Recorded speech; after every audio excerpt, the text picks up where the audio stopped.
everybody, and welcome back to the Zeldudes podcast. Yeah, this time we thought we'd finish off rounding over the news that we didn't quite get a chance to talk about last episode when we were hot off the heels of an Echoes of Wisdom announcement trailer. But yeah, there's been other Zelda news in the gap we've left. Not as important. Not as important, but there has been probably news. why we didn't talk about it until now. But yeah, exactly. Yeah. So I think the main thing that we didn't talk about, and we mentioned we didn't talk about last time, was Masterworks. We are getting a companion book for Tears of the Kingdom in much the same vein as Creating a Champion, or Masterworks in Japanese, was for Breath of the Wild, which I know I'm absolutely over the moon about. I cannot wait to see that book. Because it'll probably work the same way as Breath of the Wild's, where the first, I don't know, 2/3 are concept art and illustrations of various things in the game, notably with a lot of kind of illustrations of things that didn't make it into the game, or like the evolution of certain design choices is always cool to see, as well as the comments from the artists is great, or like different designers will write about what made them design things this way. You get little bits of lore, but then the back section of the book is that's the real meat and potatoes. That's kind of the lore section in the Breath of the Wild book. It had kind of information on the timeline of events leading up to the Great Calamity, loads of kind of extra content and extra context around Breath of the Wild's story. So if we get anything similar to that for Tears of the Kingdom, I'm all over that. How do you feel about Masterworks? No, same, because like one thing that Masterworks or Creating a Champion did for us with Breath of the Wild was give us so much context on the champions that was absent in the actual game of Breath of the Wild. And while Breath of the Wild still gave us a lot of lore to work with, we got so much more from that book. Now, Tears of the Kingdom didn't really give fans a lot to work with in game, so we know that this Masterworks or Creating a Sage or whatever they're gonna call it is probably gonna be packed with so much information. And one of the things I immediately thought of that we're probably gonna get a little more context on that we didn't in Tears of the Kingdom is like the ancient sages, how there is no name, no face for them, and immediately I'm thinking that there probably will be a page in the book that probably shows us a little bit more, maybe what's underneath the mask, or at least design concepts of what they were before they gave us that final design. It's always so fun to look at what could have been, that alone, and it still gives you more insight on the direction Nintendo was going, even if it was kind of left on the cutting room floor and didn't make it, right? I think that's a good one. Kind of like the Guardian designs, right?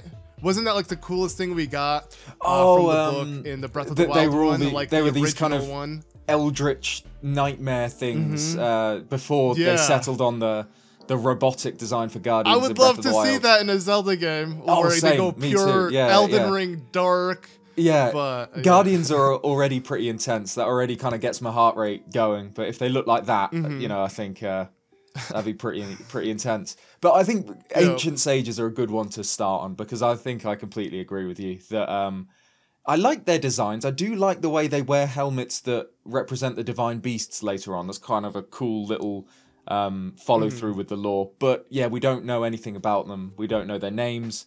We don't know anything about their story.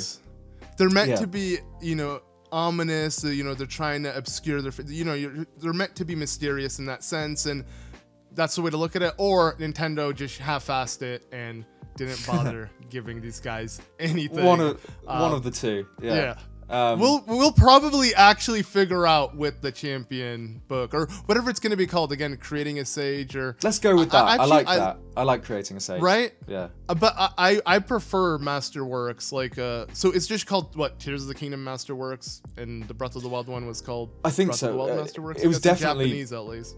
Breath of the Wild was definitely Masterworks in Japan, and I'm pretty sure they've said this one's Masterworks in Japan as well. But then when it's localized, I don't know. We saw the picture. The news is a little bit old, so it's not as fresh on our minds. But we did see like 4 pages from it as well, and just from the little bit we've seen, it was already like sets us up for what to expect. That it's going to give us so much context. Like you said, we got a couple of screenshots of pages from this lore book, and we already got interesting bits of information that weren't present in the original game. Obviously, immediately as soon as the screenshots went online, people were busy translating all the little bits of Japanese text they could find. And there's interesting stuff. Like, one thing that always confused me in Tears of the Kingdom is obviously the imprisoning chamber where Link and Zelda find Ganondorf at the very beginning of the game.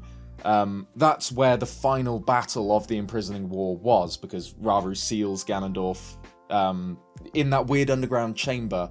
I always thought it was strange, like, why does Ganondorf fight them there? Why do they go to this random spot really deep underground in this mysterious cave that we don't know anything about to have the final showdown? And then obviously it becomes known as the imprisoning chamber later on because Ganondorf's imprisoned there.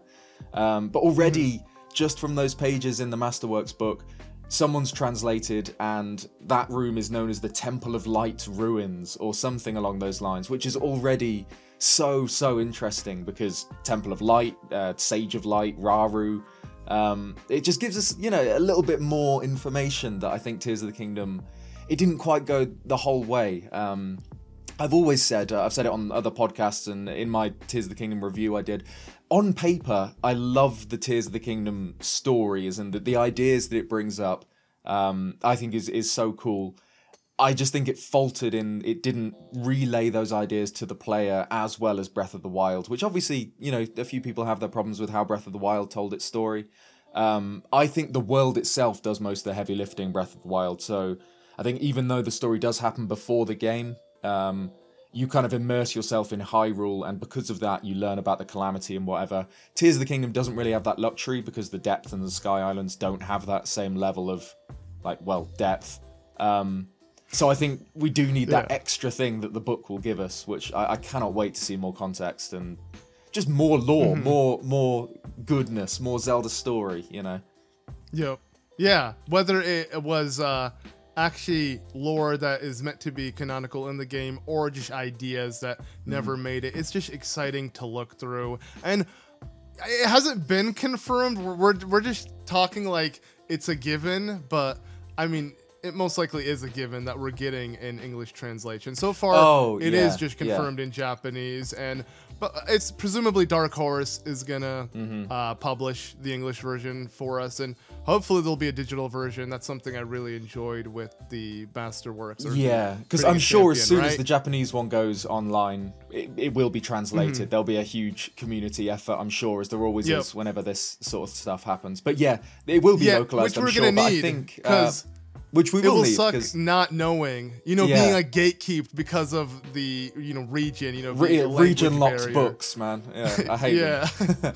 Right? Because it's gonna when it does drop, it's gonna be huge in terms of Tears of the Kingdom lore, and it's not being able to read that from day one does suck. But again, like you said, the community's out there. They're gonna make sure everything is translated, or at least the gist of it, until we get the official translation, which again is still worth getting, even if we know what it is, because we get the official translation. Because it's never always, as accurate fan translations. Exactly. I think especially with Japanese as well, a lot of the time when you're translating it, you have to not guess, but there's a lot of different meanings that the same character's gonna. Yeah, exactly. It's not kind of completely cut and dry. But I'm trying to think how long it was between the original Breath of the Wild Masterworks and it was a while. I feel like it it was like 6 months or something. Really? I remember I bought the Japanese one and I was looking through it and just being like, I had to use I remember Google, taking a picture and translating. Oh, that's true. And, you can do that. Yeah. There are other options, but still, it's not the same. It's not the same. Yeah, I wonder if we'll get special editions of the English release as well. Oh, right. Creating a Champion had two different sets. Did you get the? I got because there was the GameStop exclusive one, right? That had the what are they called in Breath of the Wild? The orbs? Divine Beast emblems, whatever. You got four of them. The orbs, right? The spirit I didn't get orbs, that essentially, one. but the Divine Beast ones. Either that wasn't available in the UK, or I missed it if it was. I got the regular. I think it was. It's like Heroes Edition and Champions Edition or something. I've got the Heroes one, which comes with a Spirit Orb rather than the 4 Champions Spirit Orbs. And I can't remember what else. It comes with a photo of the champions and a map poster, I'm pretty sure, things like that. But I think your one For came those with watching, you should loads ignore more. that. Sorry. Wait, what happened? So I didn't mean to cut you off. I just realized I had like what's it called? A paper towel just sitting covering one of my Tears of the Kingdom boxes. Okay, grab that mid video. My bad. The set wasn't ready for. Yeah, it's fine. Only the most professional here on Zeldudes, anyway. Right. But actually, speaking of which, just pivot slightly, but a lot of you guys seem to enjoy this kind of format, so we're definitely gonna keep it going because it is way easier for us as well. So it's easier on the old win-win. On the old rendering. Yeah, way easier. It's actually insane. Like, you guys have no idea, both of us, the amount of like stress we had to go through for not the last episode, but the one before. They can probably that was, tell like, already just 4 months ago. Thinking about the amount of effects in the in the old podcast, it was a pretty bright and intense. There's a lot of someone things going on. Someone left a pretty good comment though about that, saying how like the simplicity of this actually looks way more professional than all the over the top green screen effects. Yeah, and I agree. Actually, it looked a lot more like it did. It reminds me of like an old web podcast from back in the day with like all these effects, and it does make it look kind of amateurish versus like this where it just. There's not much going on, but because of that simplicity, there's not much to judge either. But yeah, that was very random segue, let's segue into something else. Yeah, so, I mean, is there anything else about Masterworks that interests you? So would you say you're more looking forward to getting more Tears of the Kingdom lore, or are you more happy looking into, the concept art and the history of the development of the game, things like that? Of course, that's exciting, but no, I think the lore for any fan is going to be a huge thing because, again, the game did lack a lot, and it makes you wonder, is it Nintendo that purposely did not want to overthink these kind of concepts and not give us it and just leave it to interpretation, or did Nintendo actually think this through and just didn't put it in the game, which does tend to happen a lot of the time. I think it's more the second. So much valuable information. Right? And I hope that's the case. Well, it will be answered for us because, again, so many people got upset. Oh, the developers don't care, the story's not important, blah, blah, blah. But it's like, maybe that's not the case. Maybe it's just in the game itself, that's what they thought. But it's not that developers aren't still thinking about logical, rich reasons and why things happen in its universe. Like, one thing that I always thought was super interesting that I don't know if we ever got to the bottom of was, like, in Tears of the Kingdom, like how you can find...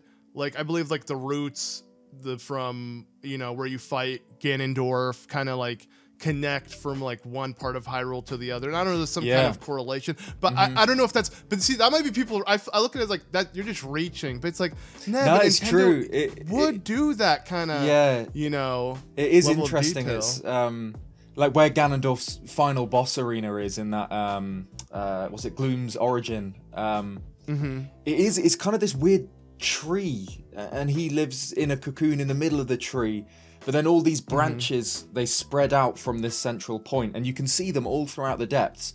Some of the Yiga clan journals that they've left in their hideouts say, I can't remember off the top of my head, but it's basically avoid the evil looking red roots, and you can see that all the malice or the gloom, sorry, that's Breath of the Wild on the brain.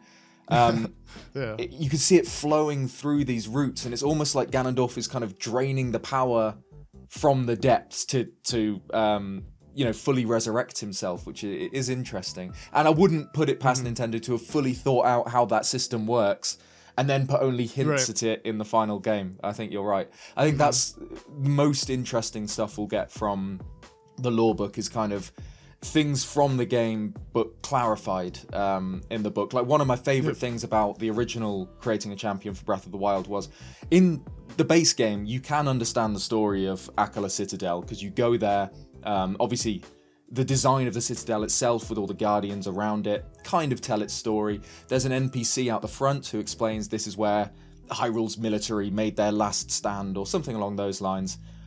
Which is really cool, and you kind of get a feeling of that when you explore it. But then Creating a Champion goes like a whole extra mile and breaks down the fall of Akala Citadel in like one of my favorite. I think it's like a double-page section in that book, but it shows the whole thing, even down to the tiniest details. It shows like where the batteries of cannons are on Akala Citadel, where their kind of firing radius would be, and then how the Guardians came from It's just interesting. It shows how Akala Citadel was designed to defend against invaders from the coast in Akala, so from the west.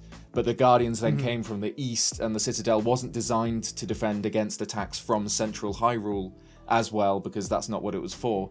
And it kind of breaks down this Guardian assault in such a real way. It kind of feels like reading a real history book, which is when I think we thought we were going to experience a in-game version of that through Hyrule Warriors Age of Calamity. Yeah. But we didn't get any of that. It was way more interesting in the book. Yeah, I mean, we got to see inside the Citadel in Age of Calamity, but still, there wasn't but again, as much as I'd have liked none of it's to see. Canon, and we don't know if it's truly accurate to what really happened, because again, this is an alternate outcome in reality. So I don't, want to like use it as an actual way to tell the story. And then I thought we might get to see it in Tears of the Kingdom, because there's a cave entrance at the entrance to Akala Citadel, but it just takes you into quite a generic cave below it. I think it's like full of what are they called, horriblins and stuff. It's not actually the interior of the Citadel. It's not the inside of this castle. It's just a cave.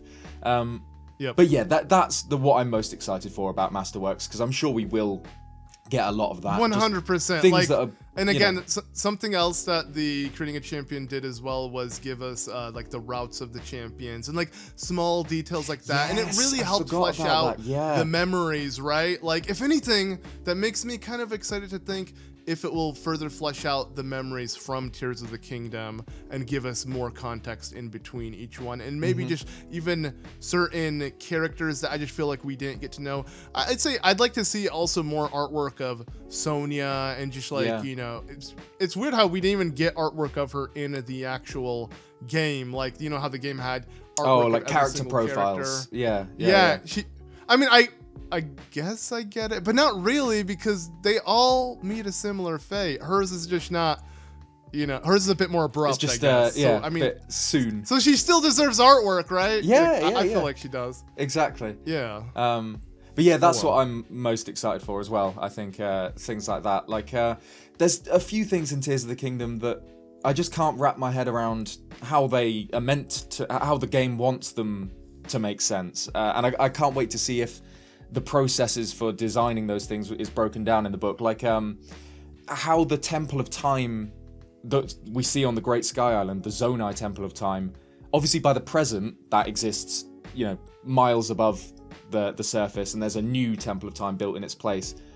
The mechanism of when that happens doesn't really seem to make sense, because there's what they call those flower lore stone things. You read the ancient Hylian text, and it's kind of explains things that happened during the period Zelda went back to.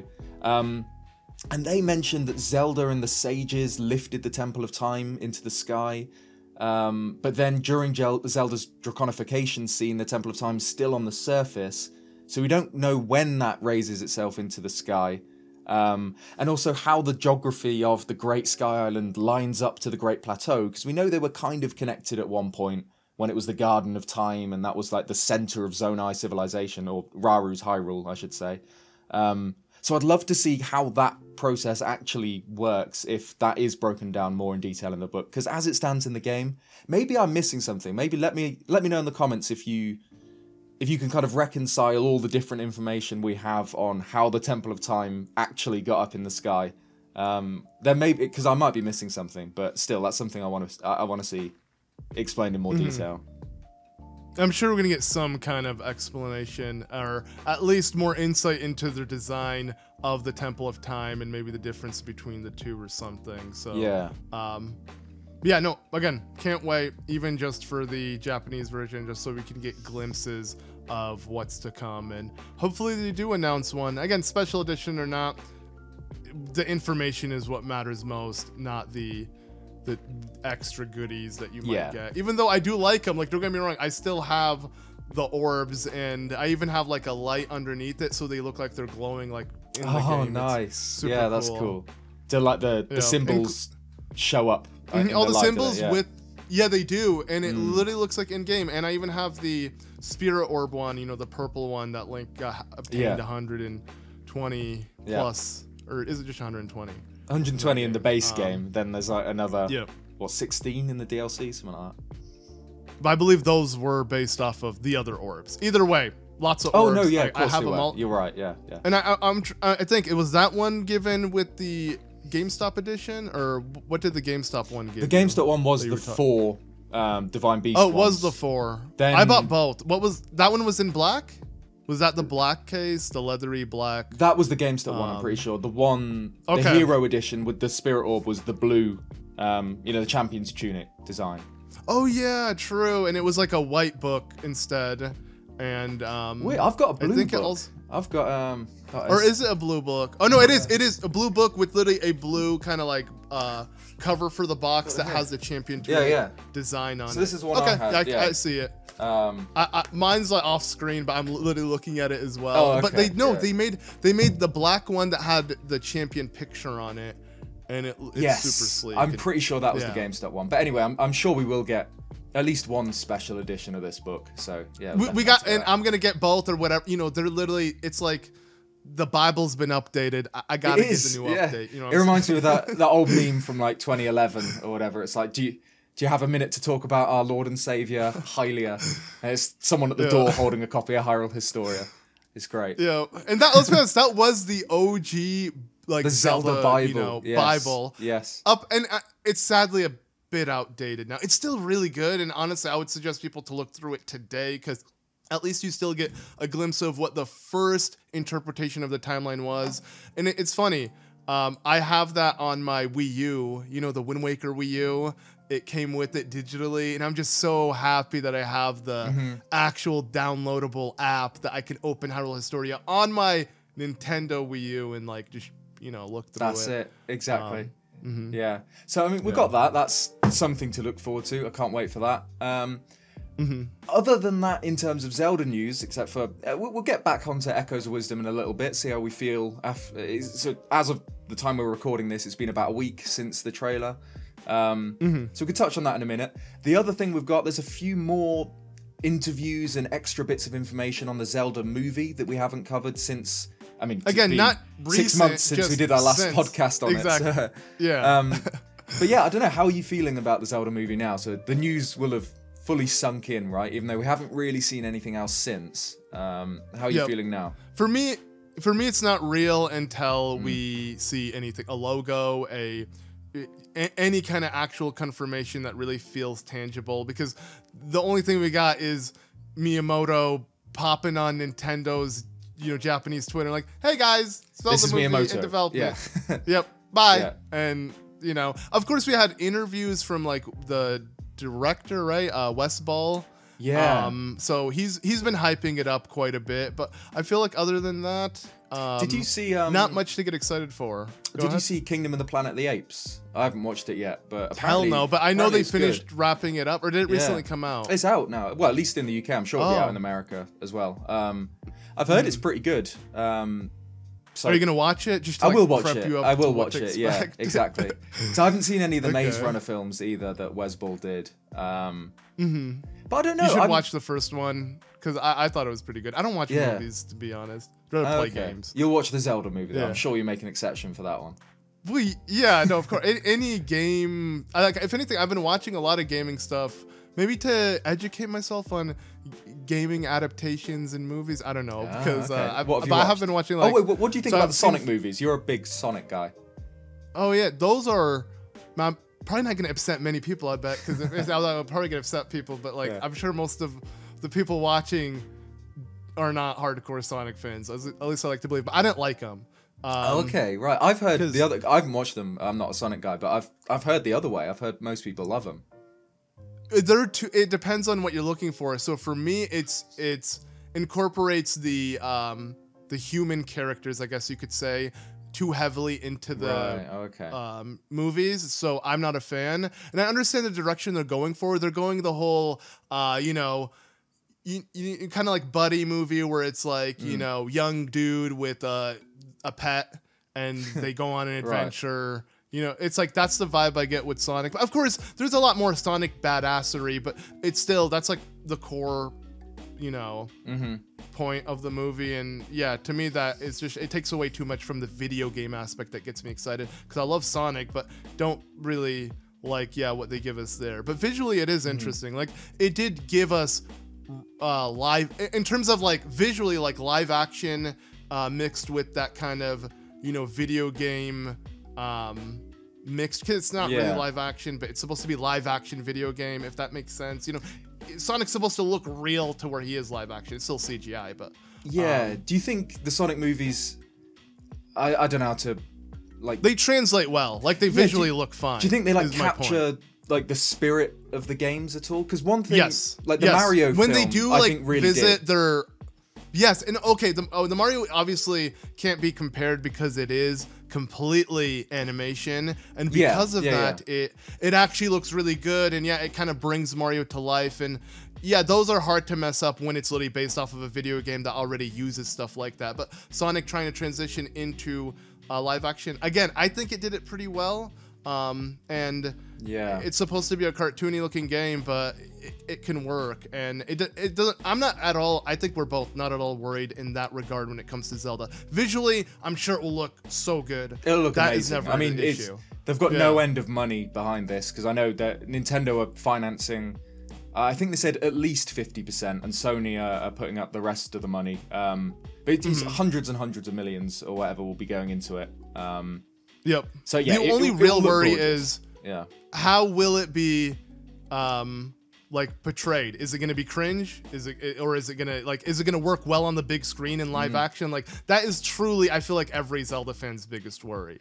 Just the vibe of the movie. Vibe. Like I think Wes Ball probably understands what a challenge he's signed up for. Because we know Wes Ball in 2011 or 2010 or something tweeted that he thought basically he said that he wanted Zelda to be the next big mocap film like Avatar, which he's now said in interviews that's not the kind of goal for the Zelda film. It won't be a full mocap thing like that. Because a few people, including myself, thought that might be the angle they're going with picking Wes Ball to direct. Cool. That would have been better than live action.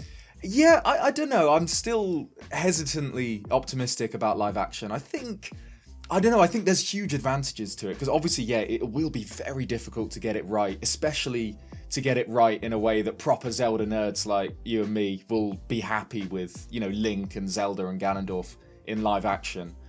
But if they do get it right, then it opens up the film to just an absolutely massive audience. Because animated films, I love them, but you only have to look at like the Spider-Man films versus the Spider-Verse films.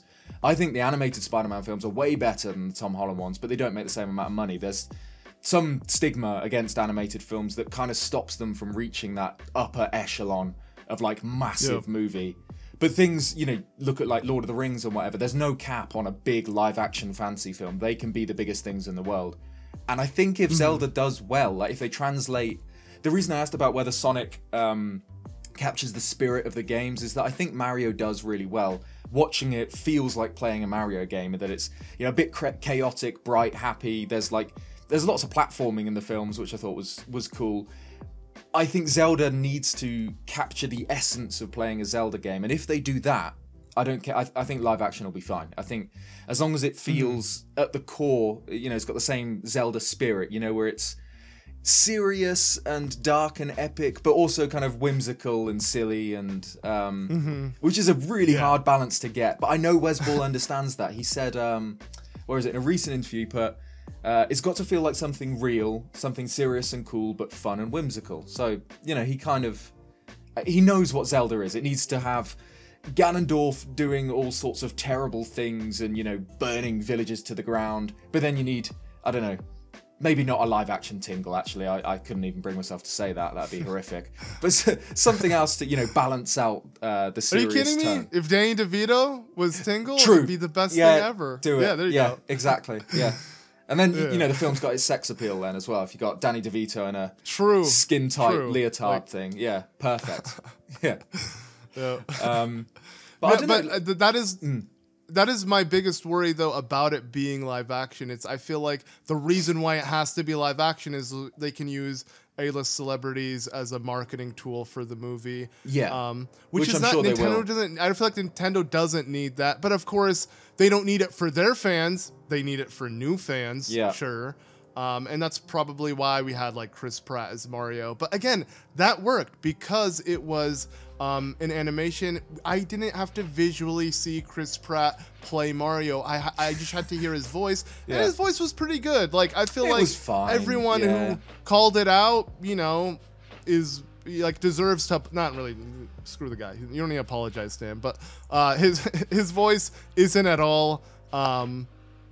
You know, it's fine. As bad as what it was made up to be. Yeah. I don't think it was one of those genius picks. Like I think Charlie Day as Luigi was kind of, that was an 1,000 IQ pick. That was brilliant. That was a match made in heaven. Jack Black Bowser is the obvious choice. That was absolutely perfect. I couldn't think of anyone in the world who could do Bowser better than that. But like Mario could have been done by anybody and probably done better. But that's the thing. Pratt. He had to be not boring, but his voice had to be just kind of like the everyman. I don't know, like the most normal voice ever. And Chris Pratt is just the most kind of like normal looking and sounding guy. There's nothing that stands out about him, you know. So I think I wouldn't call myself a Chris Pratt fan or whatever, but I think if you're looking for someone like harmless to do the voice, it did make sense in the end, even though I don't know. I agreed when they said in that direct, you know, they just showed like headshots of the actors and who they'd be playing. It's like Chris Pratt Mario, but I don't know. No, same. I remember I was in disbelief. I'm like, is this a meme? Yeah, exactly. Like, is it April Fools? What's happening? Yeah. And again, but like my point is, he delivered well enough to where it didn't ruin Mario or the movie or hold back on anything. And to me, that's great. Okay, so you did your job. That is all we need. But when it comes to, again, live action, it doesn't matter like how well the performance is. Not really, actually. You know what? I would love to be proven wrong. If the performance is so good, I guess it doesn't matter who the actor is, but like, and that actually, if anything, that's kind of a good example in kind of like, I believe, The Last of Us, which I was watching. Like, I'm pretty sure there was like controversy over the actress who plays Ellie, like the main what's her name? protagonist. Yeah, the girl from Game of Thrones and everything. Yeah. I agree. I thought she was really good. And exactly. And like when I saw her, I'm like, I don't see Ellie, I guess. But then when she played Ellie, I'm like, okay, I understand why they picked her. Yeah. She is perfect for the role. It doesn't matter. So it's like, I hope I eat my words, if anything. So I mean, it kind of goes against what you just said, because you'll have to pick basically just on looks without anything else to go off. But who would be your front runner for Link at the moment? I don't know. That's the thing. I literally have never because it would be pictured like a triple. I would immediately think Tom Holland. You think Tom Holland? Yeah. I do. Like, I just feel like there's everything. He's British, already British, so I like that. But and like, you know, the Spider-Man being the young, youthful hero that all the little kids look up to. He's already that. And he's like the size of name Link? that I could imagine Nintendo going for, like someone huge. Right? Literally, Chris Pratt, Tom Holland, both Avengers, both like that would be the next go-to. Yeah. You know, instead of what Star-Lord, we now got Spider-Man. Yep. That's it. And what's funny is like if we get conspiracy theory level, like I believe not just Wes Ball, but like one of the producers produced like the last few Spider-Mans. Yeah, and, like, Avi. He probably has so he probably has like experience with Tom Holland. And again, we meme about Tom Holland, but like if I had to pick the most generic fitting A-list celebrity, it would really be Tom Holland, because he has the body structure, the look, and general charisma. I wouldn't bet against that Link could play. Yeah. I think if it has to be, you know, uber popular, I think Timothée Chalamet could do it. I think he looks the part. Don't even know Link. who that is, actually. The guy from June.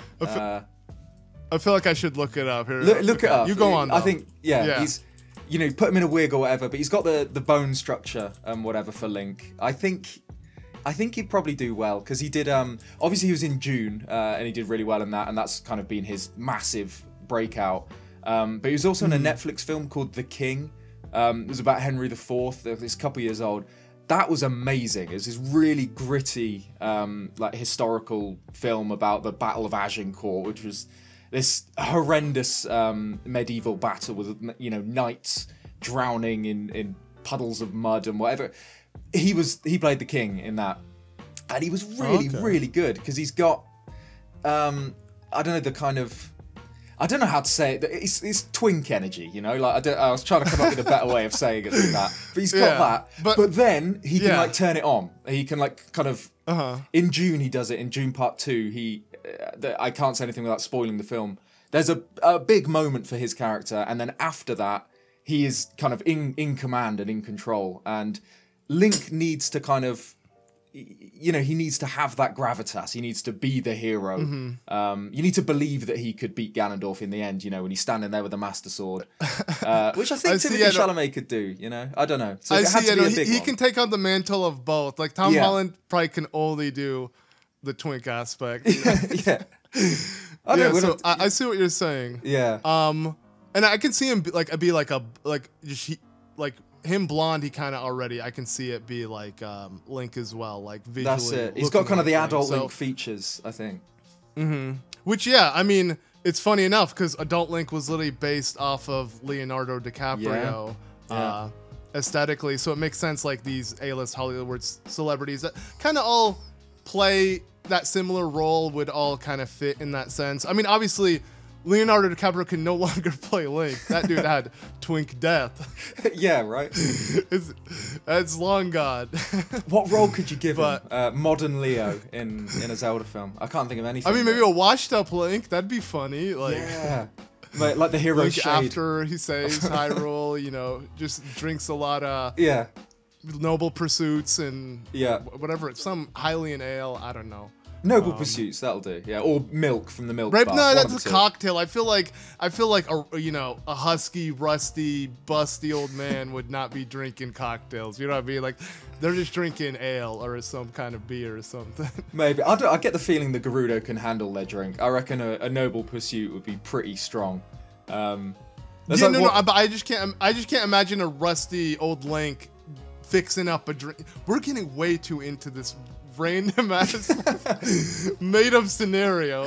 Yeah, I'm not really sure how we got onto that, but yeah. Well, you know what? It'd be cool to. We should look into how to make a Noble Pursuit. That'd be cool to try on a video, like on maybe the podcast or something. Yeah, we could do. I mean, I don't think there's any information in what it is or anything except that it's called a Noble Pursuit. It uses hydromelons or something, right? Now I'm sure. I feel like. We have ideas of the ingredients. Yeah, you bring a block of ice to them in Breath of the Wild, don't you? And you can't let it melt. I'm sure ice would be in a cocktail. Well, yeah. So, yeah, I'm trying to got that. Yeah. Okay, so ice. Can't forget that. Ice. But, what else you said? Melon. I think so. I don't know. But I'm sure if we like kind of look it up, we can get ideas, or just kind of use the fruits and stuff that the Gerudo use, what they would probably put in their cocktail. You're on your own if you're trying to make alcoholic milk, though. If you're trying to ferment some... Oh, yeah. I don't know. Lon. Screw that. Nah, but you can make... I mean, eggnog's pretty good in terms of true, I suppose alcoholic milk. Yeah. Or is that like cream, or... I don't really know what eggnog is. I know it's alcoholic I think it looks like milk, but... Egg yolk. It's like egg yolk and, you're right, cream. Right, okay. Yeah. So maybe that's what they have in the milk bar? Well. I don't know. Right? That'd be... Man, I'm getting wasted off of that. That'd be a recipe for disaster. Like, especially if you're lactose intolerant. Imagine milk and alcohol doing damage to your gut. Yeah, that's not pleasant. But yeah, the last podcast we did was about a week ago, fresh off the heels of an Echoes of Wisdom announcement trailer. So we broke down our thoughts on the game, and I think we're both insanely positive on it. But I don't know, a week later, how are you feeling? Now the news has had time to sit. Oh, don't put me on the spot. You go first, actually. Okay. All right. Well, I mean, it's quite boring, my answer. I still think it's really, really interesting what they're doing. I just love the way that everyone wanted a new 2D Zelda. And in typical Nintendo fashion, they've kind of given us that, but also given us something completely different as well. So there's no chance you're going to get bored. As in, this isn't anything that we've had before. This won't play like any other Zelda game, which is really interesting because it's just so Nintendo that they've done it this way. And yeah, I'm really, really interested to see how many different ways people can solve the puzzles in this game, how many different ways combat will work. And I kind of wonder whether a meta will start to develop over time with things like, you know, maybe one echo, maybe the Re-Dead echo is just insanely good and there's never a reason not to use that. Because that's one thing that like I the felt... Mimic Ash.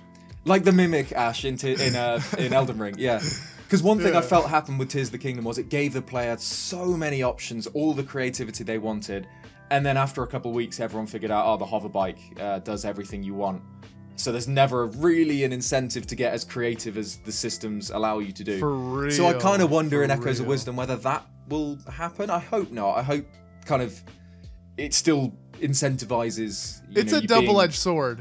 Because it will really be is so fun when you find that exploit and like you can like, you know, break the game. But then it defeats all value of everything else, and it's like all that other, you know, time you could have spent trying out different things, you're not even gonna give a shot because you found the superior option. Hopefully that isn't the case. But it is interesting you said that. The thing is, we really don't know what really this open freedom style gameplay is really going to provide outside of like what stacking beds on each other and like, you know, using water to that was go about half up the like trailer as an elevator. Beds. Right? That's all we really saw, just like vertically scaling upwards. We haven't really seen much else. So it's like, yeah, it's hard to formulate my opinion. I was hoping like as you kind of went along, I was going to kind of really think through like what my general like my opinions outside of the initial excitement. But I feel like I can't actually like, you know, think beyond that, because while the trailer did kind of give us a lot to get excited about, it didn't give us much more to like really know exactly what we're in for. That's the thing. It's I a still lot feel like it's going to be a surprise. Like we still don't know what the core gameplay is going to feel like, right? Yeah. Especially with puzzle solving. Is it just literally spawn okay, instead of spawning a bed, I spawned a table and I'm climbing the table. Like, is that really the difference in creativity? There has to be something way deeper than that. Exactly. And it feels like they've showed us like the very basic level of what we can do with echoes, especially with the way you can learn the echoes of monsters, which feels very what was it? It feels very Mario Odyssey. You know, you can like capture enemies and become them and use their abilities as yourself. You know, it's not. I can't really spoil Odyssey because it's been what, like 6 years since that came out. But it starts with you capturing, you know, really basic enemies, and then by the end of the game, you capture Bowser, which is just such a cool like twist on that ability. And you know, when it happens at the end of the game, it's like, oh, of course, like it's a game where you can capture enemies and, you know, become them. Of course, at the end you'll be Bowser. That's bro. You just spoiled Odyssey. What the hell? You're still working your way through that one. It'll take you a little while, right? So I think Echoes of Wisdom. You know, we've seen in the trailer you can create moblins and Deku Babas and things like that. I can't wait to see what the end game of Echoes are. Whether you some get Dark Echo Nuts? of Link or Ganon or Dark Nuts. I don't know. Like, I think it will get crazy towards the end.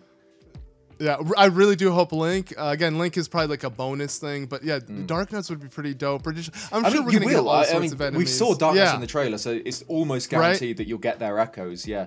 And from what we saw as well, like how you don't have magic per se, but you're using like little Triforce charm thingies that come triangles, right? So yeah.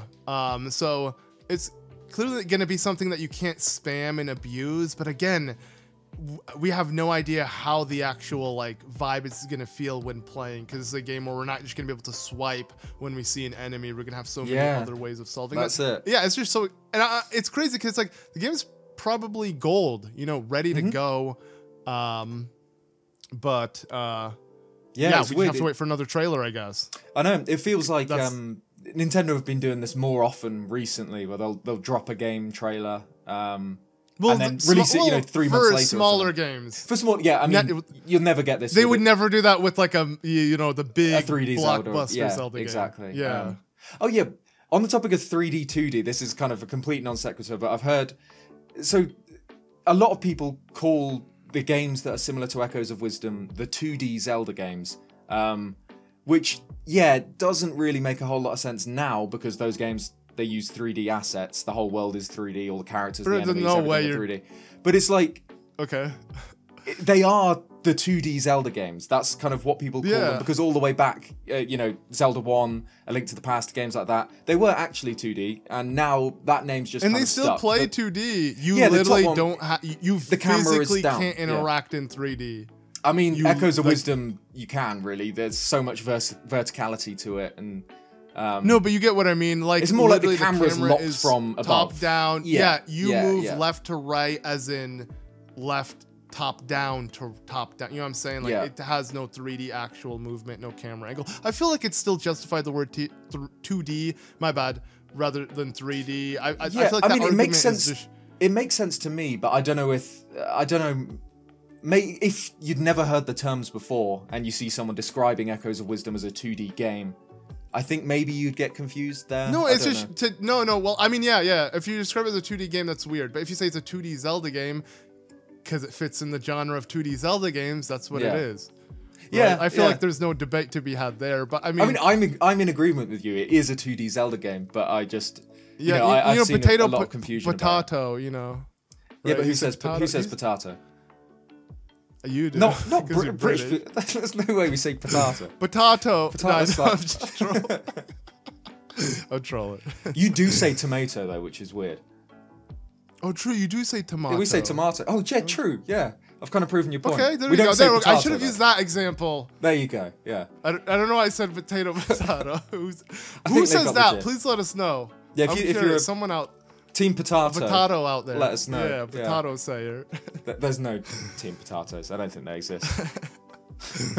Don't discriminate, man. Yeah, sorry. You'll never know. Yeah, exactly. I don't know. Is there anything else in this past week that's stuck out in Echoes of Wisdom? Like things that you... Because I know you did...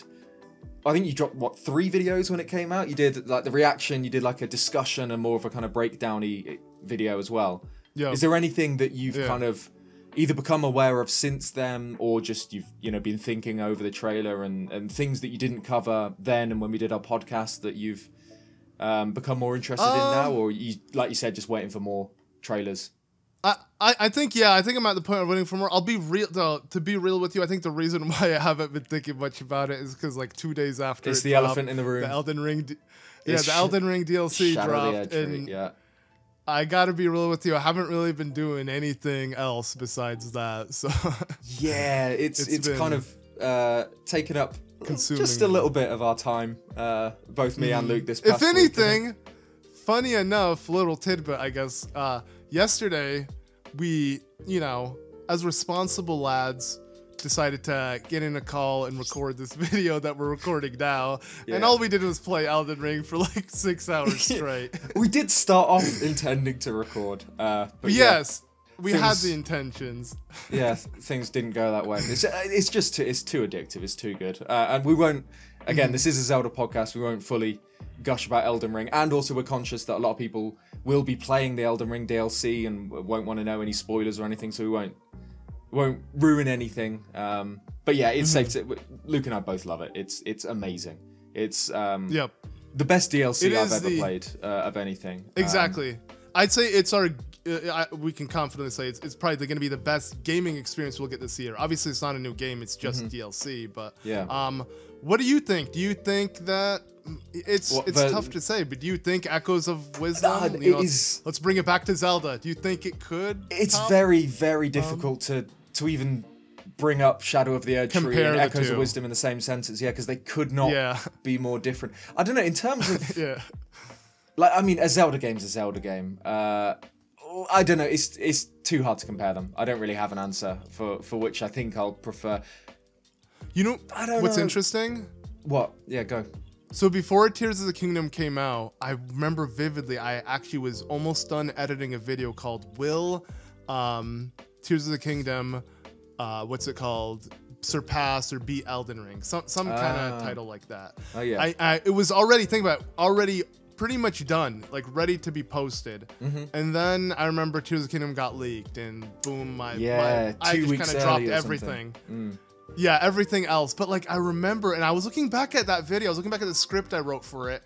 I'm like, wow, my thought process was kind of accurate, but also so far off in the sense of like, 'Cause I was like, okay, the one big surprise Elden Ring gave us was underground, and I'm like, that's like the gist of what I talked about in the script, and how Tears of the Kingdom is going to give us both sky and underground. Can it actually top it in that sense?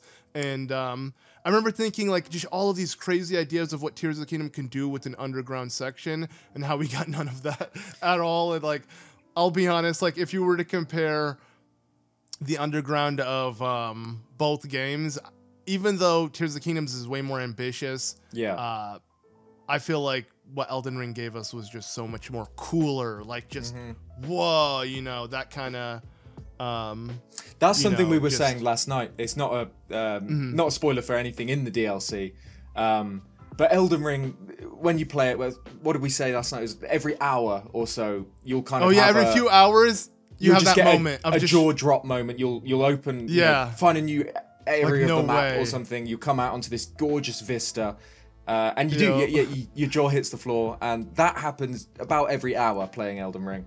Maybe even more in the DLC because it's so like densely packed. Unless you're stuck on a boss. Unless you're stuck on a boss, in which case it's then you're just banging your head and cursing the game. Exactly. And hate it. But the second you beat it, you love it again. It's the best game ever again. Exactly. Yeah. But Tears of the Kingdom at least gave me that like twice really. There's the Great Sky Island, that opening, that's genuinely amazing. Like one of the I've said it 3 times now, but jaw hitting the floor, that was unbelievable. And obviously Depths for the first time as well. Is for the first time. Unbelievable seeing that for the first time. Because you don't know how big the Depths truly is when you first see it, because they kept that secret in all the trailers and everything. We kind of knew there was something going on underground, but we didn't know it was the Depths that was the size of Hyrule on the surface again. No one had any idea that was happening. And the first time you drop down, I assume you drop down the central Hyrule chasm. Yeah, I actually have my reaction of it because I was recording my genuine. Of course, you did the first time playthrough. Yeah. I never finished it though because I mean, trying to record all of Tears of the Kingdom as your first playthrough, you know, it was a really bad idea because it was too hard to do alongside other content and my computer busting and everything. But like, it was so fun. It's something I definitely would love to document with the next Zelda game. Probably gonna tackle it differently, but like, I'm just so happy I do have like the first 10 hours of my actual initial. That's where it matters most for like a first time reaction thing anyway. I mean, I'd love to see a first time reaction to the end, to the final bosses. Obviously, that would have been cool. True. Actually, no. To be fair, that's a lie. That's another jaw drop moment in Tears of the Kingdom. I thought the whole end sequence. They're in abundance, sure, but they're still few and far between in the sense of like compared to Elden Ring, how like you said, every few hours you're getting it. In Tears of the Kingdom, it's like just those really big moments. Exactly, like and you said, I do think it's Great kind Sky, of. But go ahead. Kind of a little bit of an unfair comparison in that Breath of the Wild did give me a lot of those. You know, there were areas. You know, I'd just walk out and see, I don't know, Akila for the first time, and I was like, oh, this is like an autumn themed zone, and like what, like, I don't know.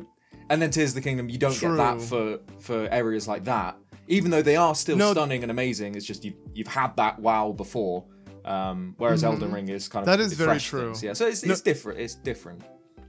Yeah, and actually, that is something I feel like that always needs to be stressed because I feel like a lot of people do like kind of hear the criticism and then don't look at it in the full context, because the way every time we mention Tears of the Kingdom and talk about it, we're talking about the additions it gave to Breath of the Wild and nothing more. And the problem is with Tears of the Kingdom is it has Breath of the Wild's base experience, and because we don't judge that as a part of the game itself, it just seems like we're just knocking the game down for so much when it provides so much at its core. But it's because we're not looking at those aspects anymore, because those aspects are in the past. They're from Breath of the Wild, so we literally only judge Tears of the Kingdom as essentially DLC. It kind of goes back to that point I made last time. If Tears of the Kingdom was DLC, how much better it would have been perceived among everyone. Because they wouldn't have had that expectations of new game, new things. I don't want anything rehashed from the previous, or at least not the core experience completely rehashed. Yeah, so I mean, now, a week on, now Shadow of the Erdtree has dropped, and again, we won't get into spoilers or anything. And neither Luke or I have finished Shadow of the Erdtree yet, but how do you think we're literally at the end? Both we are basically at the end, yeah. But how do you think that compares to Tears of the Kingdom in terms of what it added to the base game? Obviously, Tears of the Kingdom is sold as a full sequel, and it is way bigger than Shadow of the Erdtree.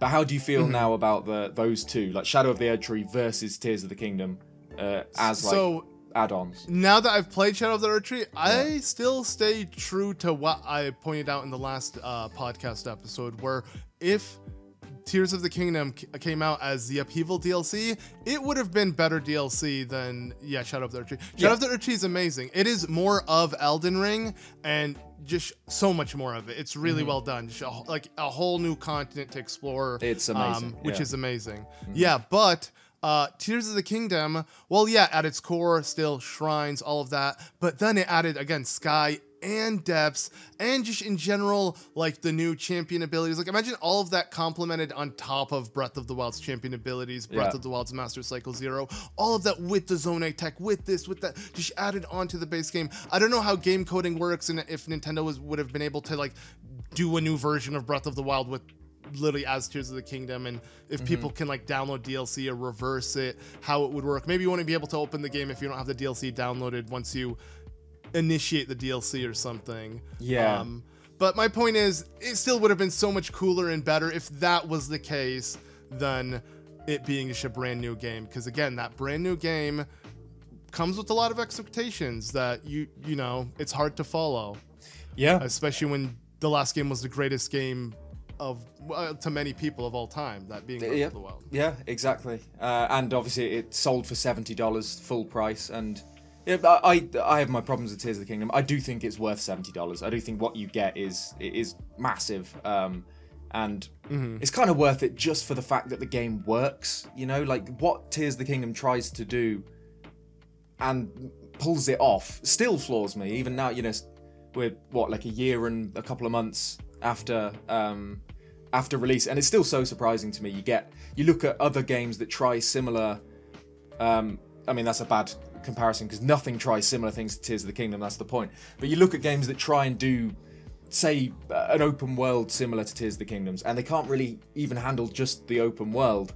Then Tears of the Kingdom obviously has that done flawlessly from Breath of the Wild, and then adds all these insane new mechanics on top that run fine on the Switch, which I don't get. I still think Tears of the Kingdom is worth it just for what a technical marvel that game is. And I mean, it makes me more excited for what we'll see in the future. We've got this Zelda team that only ever kind of builds and reinvents itself by looking at what it's done in the past, you know. So Zelda often kind of corrects its course based on what they did in previous games. And I just can't wait to see what this team does next. Hopefully we're seeing a new world. That's a pretty safe bet, I think. I don't think we'll go back to this Hyrule for a third run round, or fourth if you include Age of Calamity. But with the unbelievable skill that they have and the creativity that they have, I don't even know what to expect for a new game. So except for the fact that I think it'll be set in a new world, what are the mechanics going to be? What sort of random thing are they going to come up with? It keeps you on your toes being a Zelda fan, at least. You never know what you're going to get. Yeah, that is true, because like after Ocarina of Time, there has always been a theme, a heavy theme in every Zelda game, whether it's transformation with masks, sea, turning into a wolf, sky, technology, right? Like, yeah, literally there's always some kind of theme that comes along with Zelda games. It's not just medieval, and I can't wait for the next whatever that is, you know. And I hope it's less tech based, but again, Zelda did sci-fi the coolest. Like the Sheikah tech is the coolest version of sci-fi tech we'll ever see in fictional, at least for me. It's so cool. Yeah, I'm sure whatever they're gonna interpret, whatever they borrow inspiration from, is gonna be so badass when it has the Zelda stamp on it. Exactly. I mean, I think we could fill a whole other podcast episode with hopes and right. I always think about space Zelda, like traveling to the moon and going to like the Zora planet, there's a weird and Goron lot. planet. There's a lot of space stuff in Zelda, kind of sprinkled throughout. Maybe I wouldn't put it past them to go to space. It did start out, they intended to have some futuristic elements all the way back in the first game. Or was it A Link to the Past that they wanted to go to the... Either way, very early. Either Zelda 1 or Zelda 3, they wanted to go sci-fi, basically. So, I don't know. I don't think it's out of the question that we see Space Zelda at some point. Like Zelda Galaxy or something. Yep. But again, if they go back to the roots, boots on the ground, I'd be happy because, again... Just a guy and a horse. We're kind of lacking that traditional... Yeah, just literally, I mean, we've been playing so much Elden Ring, it makes me really want to see Zelda get kind of that kind of treatment. It would be so nice. Do you mean just lack of technology, or do you mean kind of literally just no tech, nothing. Just like I said, going back to that.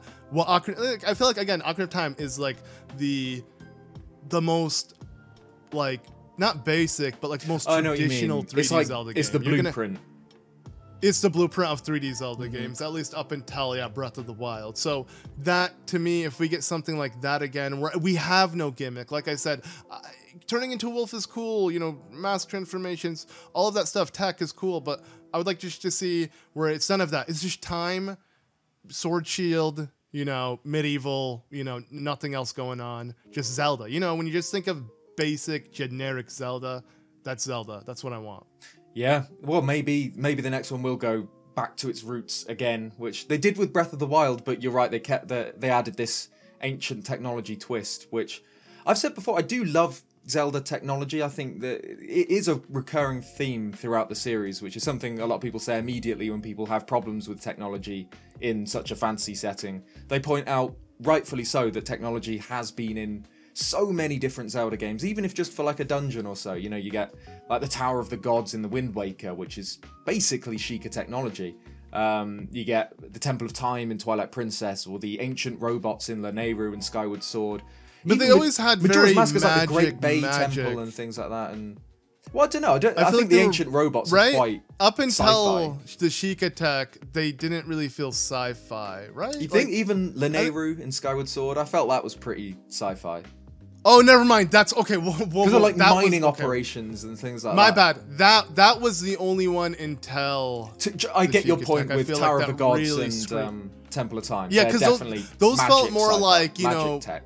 Yeah, it had more magical properties, more like spiritual, vibe. Even the big boss at the end of the Tower of the Gods, like it reminded me more of like a possessed, historical artifact coming to light. It didn't feel sci-fi, right? And it didn't have the glowing light. Like it's like this. The Sheikah tech is very deliberate on sci-fi and like the way it looks and.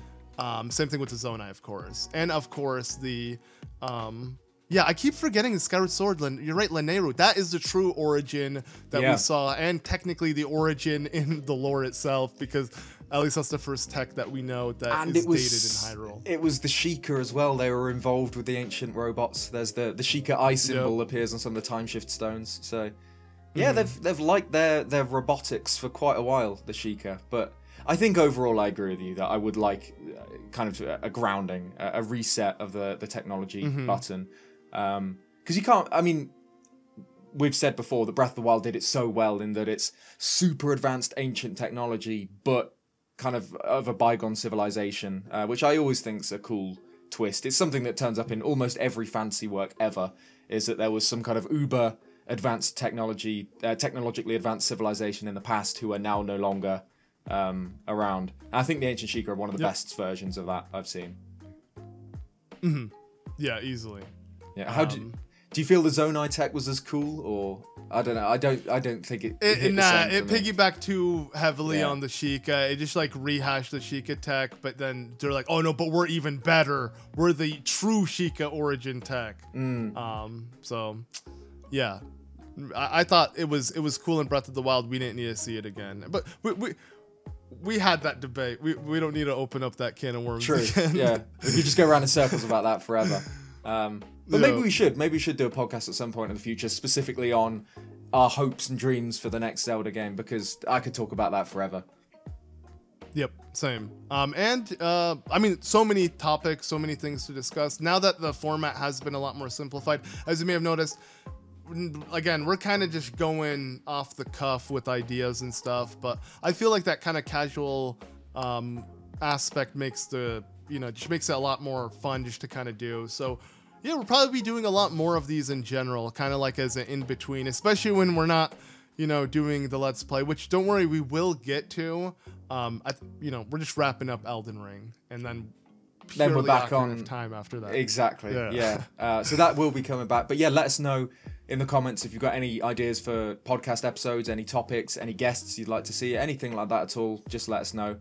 Because originally one of the ideas we did have for the podcast before we decided to do LPs at all, we were thinking of still working our way through the timeline, but just as podcast episodes. So Luke and I would replay Skyward Sword by ourselves, then do a Skyward Sword podcast episode talking about the game, likes, dislikes, everything like that. Then the Minish Cap, then Four Swords. I mean, obviously we couldn't have done Four Swords, but we didn't think it that far through. So I don't know, that's something we could still potentially do. Obviously, on the LP series so far, we've done Skyward Sword, Minish Cap, Four Swords, and now we're into Ocarina of Time.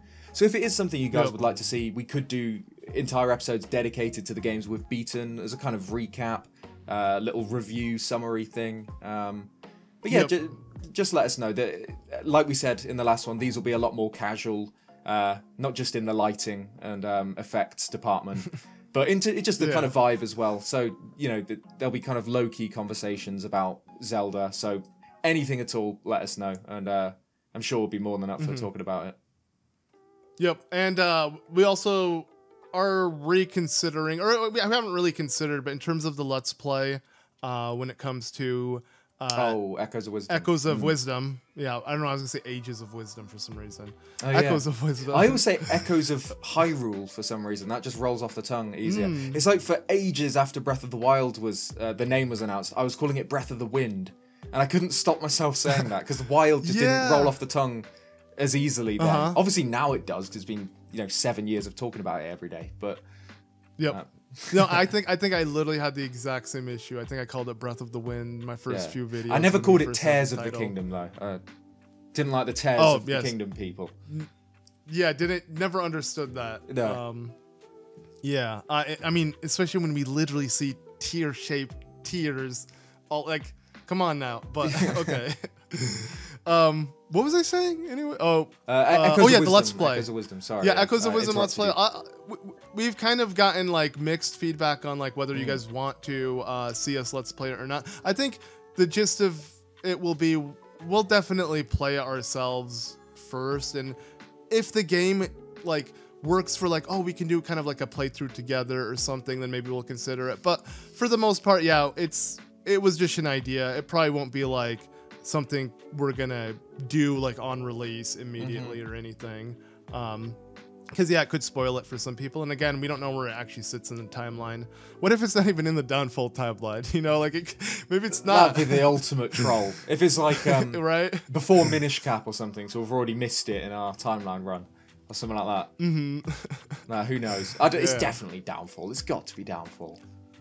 And speaking of Four Swords, yeah, that's true. That's another bit of Zelda news. We didn't. Yeah, this is actually like, it felt almost like I don't know if your reaction was like mine, but I even like it's like Sod's Law. It's typical that. Right. Yeah. Because you don't know how much effort it was to set up Four Swords. We had the very long Ethernet cable or whatever, but basically. Luke had to remote access my PC where I was emulating 2 versions of Four Swords.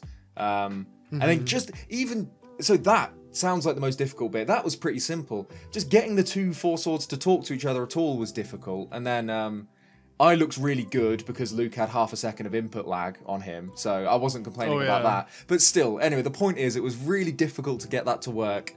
And now as soon as we finish it, bam, it's a Nintendo Switch Online. So...